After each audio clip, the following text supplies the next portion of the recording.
भारत तार पड़ोशी राष्ट्र पाकिस्तान उपरे प्रतिशोध नेउछि। पाकिस्तान आतंकवादी विभिन्न समय रे विभिन्न स्थान रे भारतीय सेना उपरे आक्रमण करुछंती। केबे भारतीय जवान को टार्गेट करुछंती, पुनी केबे भारतीय साधारण नागरिकों को आक्रमण करुछंती। जहा गत एप्रिल 22 तारिख दिन जम्मू काश्मीर रो पहलगाम रे घटाइथिबा घटना विश्व को चकित कर देछि। 26 जन नारी सिंदूर लिभाई देइछंती पाकिस्तान आतंकवादी। प्रतिफल रे भारत ऑपरेशन सिंदूर माध्यम रे मई 7 तारिख मध्य रात्रि रे पाकिस्तान रो आतंकवाद अड्डा रे आक्रमण करिथिला भारतीय वायुसेना। ए संपर्क रे विदेश मंत्रालय द्वारा आयोजित प्रेस वार्ता परिचालना करथिले विदेश सचिव विक्रम मिश्री।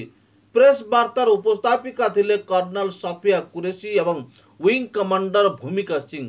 भारत और पाकिस्तान मध्य चलिथिबा युद्ध उत्तेजना मध्य भारतीय सेना पाकिस्तान रो मिसाइल और ड्रोन आक्रमण को विफल करिछि।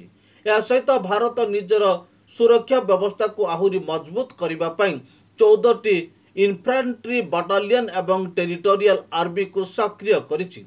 ए घटना एप्रिल 22 2025 रे जम्मू और काश्मीर रो पहलगाम रे होइतिबा आतंकवादी आक्रमण रे 26 जनक मृत्यु घटिबा परे आरंभ होइतिबा ऑपरेशन सिंदूर परिणाम स्वरूप देखा देछि। इंडिया पाकिस्तान टेंशन पहलगाम आतंकवादी आक्रमण पर भारत पाकिस्तान को दायी करी मे 7 2025 रे ऑपरेशन सिंदूर आरंभ करिथिला। एही अभियान रे भारतीय सेना पाकिस्तान और पाकिस्तान अधिकृत कश्मीर पीओके रे थिबा 9टी आतंकवादी शिविर उपरे 24टी प्रेसिजन क्रूज मिसाइल निक्षेप करिथिला। एही आक्रमण रे लश्कर ए तैयबा एलईटी एवं जैश ए मोहम्मद जेईएम भली निषिद्ध संगठनर मुख्यालय एवं तालीम शिविर गुडी को ध्वंस करा जायतिला। मात्र 25 मिनट मध्य एही अभियान संपूर्ण होइतिला, जहा भारतर अत्याधुनिक सामरिक क्षमता को प्रदर्शन करिथिला। इंडिया पाकिस्तान टेंशन ऑपरेशन सिंदूर परे पाकिस्तान मे 8-9 2025 राति रे भारतर 15टी सहर जथा जम्मू, श्रीनगर, पठानकोट, अमृतसर, चंडीगढ़, जैसलमेर एवं भुज आदि स्थान रे ड्रोन और मिसाइल आक्रमण चेष्टा करिथिला। भारतीय सेनार अत्याधुनिक एयर डिफेंस सिस्टम जेपरिक S-400 आकाश MRSAM एवं ZU-23 सिस्टम ए आक्रमण को विफल करिथिला। भारतीय सेना केवल जम्मू अंचल 8टी मिसाइल एवं 50 रु अधिक ड्रोन को नष्ट करिथिला। या सहित Bharat air defence unit Udhampur, Samba, Akhnoor, Nagrota एवं पठानकोट अंचल मध्य पाकिस्तानी ड्रोन गुडी को खसाइथिला। इंडिया पाकिस्तान टेंशन पाकिस्तान रो एही आक्रमण चेष्टा परे भारतीय सेना पाकिस्तान रो लाहौर रे थिबा एक एयर डिफेंस सिस्टम को ध्वंस करिथिला। इस्राएल निर्मित हार्पी ड्रोन व्यवहार करी भारत एही आक्रमण करिथिला। या सहित भारतीय नौसेना मध्य अरब सागर रे पाकिस्तान विरुद्ध एक प्रतिशोधमूलक अभियान आरंभ करिछि। दुई महिला अधिकारी प्रेस वार्ता रे हिंदी एवं इंग्राजी भाषा रे जहा कहिसंती सुनंतु एवं बुझिबाकू चेष्टा करंतु। यह विशेष रूप से स्पष्ट किया गया था कि पाकिस्तानी सैन्य ठिकानों को निशाना नहीं बनाया गया। साथ ही दोहराया गया कि भारत में किसी भी सैन्य लक्ष्य पर हमले का उचित जवाब दिया जाएगा। 7 से 8 मई 2025 की रात को पाकिस्तान ने उत्तरी और पश्चिमी भारत में स्थित कई सैन्य ठिकानों को जैसे कि अवंतीपुरा, श्रीनगर, जम्मू, पठानकोट, अमृतसर, कपूरथला, जालंधर, लुधियाना, आदमपुर, भटिंडा, चंडीगढ़, नाल, फलौदी, उत्तरलाई और भुज पर ड्रोन और मिसाइलों से हमला करने का प्रयास किया। इन हमलों को इंटीग्रेटेड काउंटर UAS ग्रिड और वायु रक्षा प्रणालियों द्वारा निष्क्रिय कर दिया गया। इन हमलों का मलबा कई स्थानों से बरामद हुआ, जो कि पाकिस्तानी हमलों का प्रमाण है। On the night of 7th May 2025, Pakistan attempted to engage a number of military targets in northern and western India using drones and missiles. These places included Avantipura, Srinagar, Jammu, Pathankot, Amritsar, Kapurthala, Nal, Jalandhar, Ludhiana, Adhampur, Bhatinda, Chandigarh, Falodi, Uttarlai and Bhuj. These were neutralized by the integrated counter unmanned aerial system and other air defense systems. The debris of these attacks is now being recovered from a number of locations that prove the Pakistani attacks.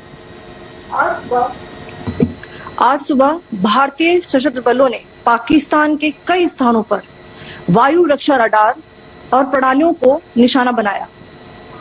Bharat की प्रतिक्रिया समान क्षेत्र में समान तीव्रता के साथ की गई।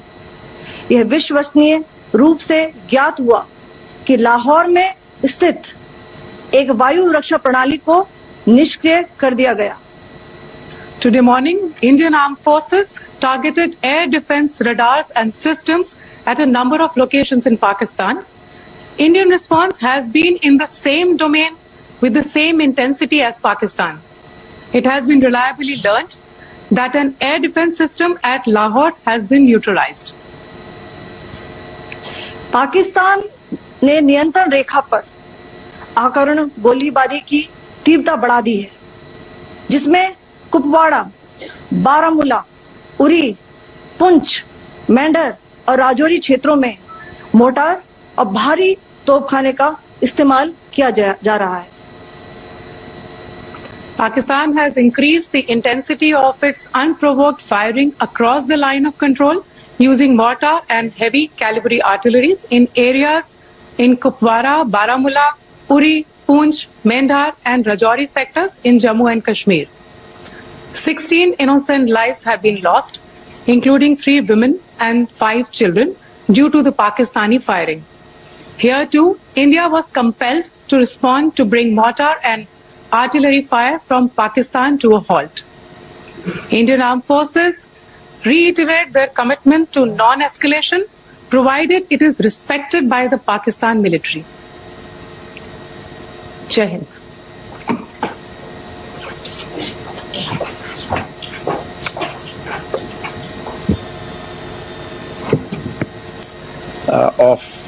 Escalation. I think the first point that you have to keep in mind is the attack of 22nd April in Pahalgam is the original escalation. ये जो सिलसिला है जो हम देख रहे हैं आज की घटनाओं को लेके, ये 22 अप्रैल के पहलगाम के हमले से शुरू हुआ है। एस्केलेशन वहां पे हुआ है और उस एस्केलेशन का जवाब भारतीय सेना ने, भारतीय फौज ने कल अपने एक्शन से दिया है। Secondly, I want to invite your attention to the involvement of the group calling itself the Resistance Front in these attacks. I pointed this out yesterday that this is a group that is a known front for the well-known Pakistan-based terrorist organization, Lashkar-e-Taiba. The group has been reported earlier. I mentioned to you about the Indian authorities providing information to the UN 1267 Sanctions Monitoring Committee. And in fact, we are going to be meeting with the team again very soon, and we will be providing an update to the information that we have provided earlier. But what is interesting, दिलचस्प बात यह है कि संयुक्त राष्ट्र की सुरक्षा समिति में जब पहलगाम के हमले को लेके एक प्रेस वक्तव्य जारी करने की बात चल रही थी, तो आप सोचिए किस देश ने टीआरएफ का, द रेजिस्टेंस फ्रंट का उसमें मेंशन किया जाना, उसको अपोज किया, पाकिस्तान ने। This was after the fact that the TRF claimed responsibility for this attack not once but twice, within a few hours after the incident on the 22nd of April, and then again on the morning of 23rd April. And it is perhaps only after the full gravity of the incident was realized by its masters and handlers across the border that it was managed to back off from this claim. Obviously, that retraction doesn't convince anybody. तीसरी चीज जो मैं आपसे कहना चाह रहा था, और कर्नल कुरैशी और विंग कमांडर सिंह ने कल भी बड़े स्पष्ट शब्दों में और आज भी आपसे ये बात साझा की है। जो भारतीय रिस्पॉन्स है वो नॉन एस्केलेटरी है, प्रिसाइज है, सटीक है, मेजर्ड है और कंसिडर्ड है।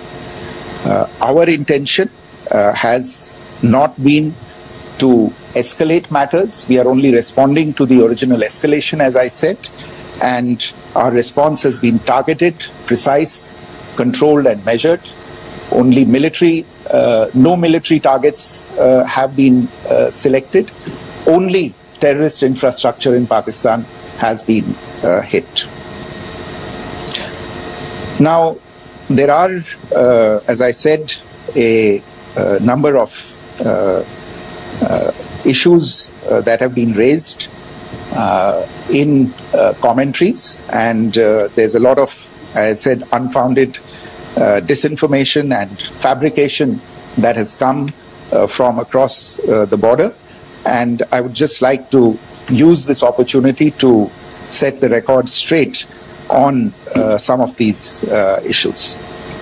The first of these is Pakistan trying to wash its hands off any and all involvement with terrorism. I think the Pakistani information minister said there are no terrorists in Pakistan. And I think he was challenged on that in the television program that he was appearing on. But even if I partially repeat myself from yesterday, I think Pakistan's reputation as the epicenter of global terrorism is rooted in a number of instances where concrete evidence is available, not just to India, but to governments and authorities and agencies around the world. There are several terrorist attacks around the world where Pakistani fingerprints have been found. I don't need to belabor the point with regard to this audience about where Osama bin Laden was found and who called him a martyr. Pakistan has also for decades pursued cross-border terrorism into India with impunity, and as I said yesterday also, in order to deliberately mislead the international community, they claimed that the terrorist Sajid Mir was dead. They came under pressure, and Sajid Mir was then brought back to life, arrested, and is now apparently in Pakistani custody. Pakistan is also home to Hafiz Mohammad Saeed. आपने देखा होगा हाल ही में पिछले कुछ दिनों में पाकिस्तान के रक्षा मंत्री और उनके पूर्व विदेश मंत्री दोनों ने इस बात को माना है कि पाकिस्तान का ऐसे ग्रुप्स के साथ जो रिश्ता है वो क्या रहा है. Both the defense minister and the former foreign minister of Pakistan, I think they've done a more eloquent job of this than I could ever do in terms of describing their country's implication in international terrorism and their involvement in housing these kinds of groups. दूसरा जो विषय है वो है पाकिस्तान का जो एक दावा है कि एक इंटरनेशनल impartial investigation होना चाहिए, एक joint investigative committee होनी चाहिए. These calls for jointly investigating this heinous and barbaric attack in Pahalgam. Again, I think you know the history well on this. You know the track record well, and it is not a bright track record insofar as Pakistan is concerned. In fact, in the pursuit of justice for the victims of multiple terrorist attacks, whether it be Mumbai in 2008, in Pathankot in 2016, or many others. But in particular for these two attacks, India had offered to cooperate India provided forensic evidence and urged Pakistan to bring the perpetrators of these attacks to justice. We, in particular, with regard to the Mumbai attacks of 2008, where a Pakistani Lashkar-e-Taiba terrorist was captured alive, India provided extensive information and evidence related to the involvement of Pakistani terrorists in this attack. Cases were registered, but you are all aware that these cases have not progressed, despite the formation of judicial teams, etc. And Pakistan has consistently stonewalled all efforts to move the investigation along. In fact, with regard to the Pathankot attack as well, a joint investigative team was formed. We gave access, unprecedented access, I should say, to Pakistani team to the site of the attack. Details of call records data and DNA, etc. were shared with Pakistan. We had shared with them details related that we had been able to access to the addresses of terrorists. We presented evidence against the office bearers of Jaish-e-Mohammed who had conspired in the attack, and the handlers of the terrorists who facilitated them and guided them in. But there has been no movement on this. So in all of this, I think the experience has not been positive, and it certainly doesn't give us the confidence now to take at face value Pakistani assertions of wishing to participate in a joint investigation. These are just delaying tactics. These are just stonewalling tactics. And in fact, there is reason to believe that Pakistan uses the evidence that we provide only to cover its tracks and, in fact, defend the terrorists who we are looking for and obstruct the path of investigation. A third point that I wanted to address was the claim that only civilians were killed in the strikes on the 7th of May. We have made the point very clearly that all attacks on the morning of 7th May were against carefully selected terrorist infrastructure, terrorist targets. It is not clear to us. In fact, seeing some of the coverage of the after effects of these strikes, including the funerals for the terrorists that are held yesterday, I think a lot of you have seen the reports and the coverage on media. If only civilians, if any civilians were killed in these attacks, I wonder what message this picture actually sends to all of you. This is a question that is worth asking. It's also odd that the funerals of civilians are carried out with the coffins being draped in Pakistani flags and state honors being accorded. As far as we are concerned, the individuals eliminated at these facilities were terrorists. Giving terrorist state funerals may be a practice in Pakistan. Doesn't seem to make much sense to us. Pakistan has also claimed that India deliberately attacked religious sites. This is completely false again. I have made it clear that the targets were terrorist infrastructure, terrorist facilities, and locations connected clearly with incidents of cross-border terrorism into India. And it is in fact Pakistan that is misusing religious sites as a cover to in fact radicalize direct and indoctrinate and train terrorists. In fact, contrary to what Pakistan is claiming, yesterday Pakistan launched a targeted attack on the Sikh community in the state of Jammu and Kashmir, hitting Gurdwara in Poonch and the homes of Sikh community members, which came under attack. And we know that at least 3 individuals were killed in that particular attack. Pakistan is also making attempts to, in fact, just to add to this point, the retaliatory action that Pakistan has taken, in fact, is impacting civilians. I showed you the picture of the Gurdwara and the Sikh community members who were killed in this. There are other civilians also who've been killed and injured in these attacks.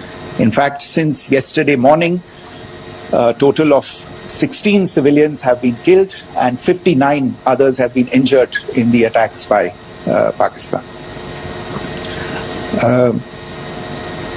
Not only this, Pakistan is also making attempts as part of its disinformation campaign to paint our action with regard to cross-border terrorism through the communal angle.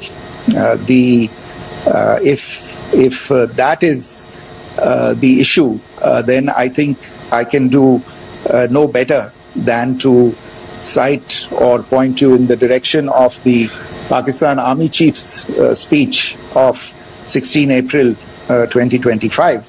I think that is the last word in communal rhetoric. And in the Pahalgam attack itself, you are aware of the kind of religious profiling that was done there, and perhaps there is a linkage between these two events. I can only say that these nefarious designs will not be allowed to succeed in India. And it is to be noted that people from all faiths, all religions, all regions in India have unequivocally, not just in India but around the world, have condemned these attacks. The Pakistani claims of now responding to India's strikes of the 7th of May. As I said right at the outset, it is India which is responding. The original escalation was by Pakistan on the 22nd of April. We are the ones who are responding to that escalation with the action that was taken yesterday morning. And again, I would like to emphasize that the action was restrained. It was directed towards non-civilian, non-military targets and confined to terrorist camps. And again, as we have been saying since yesterday, any further action by Pakistan, some of which we are seeing today, is nothing but escalation by Pakistan now, once again, and will be responded to and is being responded to appropriately. One point that I wanted to also address was the allegations to the targeting of a dam, the Neelam Jhelum project in Pakistan-occupied Kashmir. I want to say that this is an absolute and complete fabrication and a blatant lie. India has targeted only and only terrorist infrastructure, and the details of that terrorist infrastructure, together with the locations, were shared with you yesterday by Colonel Qureshi and Wing Commander Singh. I should note that if this kind of a claim is a pretext for targeting Indian infrastructure of a similar nature, Pakistan will be entirely responsible for the consequences that will undoubtedly follow. Finally, I want to address some issues that have been raised related to the Indus Waters Treaty and the disinformation that has been raised in regard to that as well. The fact is that there have been fundamental changes in the circumstances in which the Indus Waters Treaty was concluded, and they call for a reassessment of the obligations under the treaty. Over the last year and a half to 2 years, India has been in communication with the government of Pakistan. We've sent several notices to them requesting for negotiations to discuss modification of the treaty. India has for 6+ decades now honored the treaty, even during periods when Pakistan imposed multiple wars on us, and even when relations were adversarial. Pakistan is the one that has been acting in violation of the treaty, deliberately creating legal roadblocks in India exercising its legitimate rights on the western rivers. Any projects that India sought to build on the eastern rivers and even on the western rivers, which we are allowed to by the treaty, were always challenged by Pakistan, thereby hampering our rights to utilize our legitimate waters under the treaty. In fact, if you see, the preamble of the treaty itself states that the treaty was concluded in a spirit of goodwill and friendship. Mark those words, concluded in a spirit of goodwill and friendship. ये भारत का धैर्य और भारत की सहनशीलता है जो 65 साल से हम इतनी प्रोवोकेशन के बावजूद इस ट्रीटी को निभा रहे हैं. However, as has been made clear earlier as well, Pakistan has not responded to our requests to enter into negotiations for a reassessment of the obligations under the treaty. A number of conditions have changed. This is a treaty that was based on the engineering techniques of the 50s and the 60s. We are living through the first quarter of the 21st century. Technological changes and technological advancements have to be taken into account. There are demographic changes. There are climate changes that have taken place. There is the imperative of clean energy. And of course, the terrorism that Pakistan has wreaked in the state of Jammu and Kashmir itself has hampered India's ability to exercise its rights under the treaty. Pakistan's persistent refusal to respond to our requests to enter into government-to-government negotiations on the modification of the treaty is, in a sense, itself a violation of the treaty, and therefore India has taken the step of putting the treaty in abeyance until Pakistan abjures irrevocably its support for cross-border terrorism. Maybe I'll stop there. I mentioned. Report GTV Bharat Odia.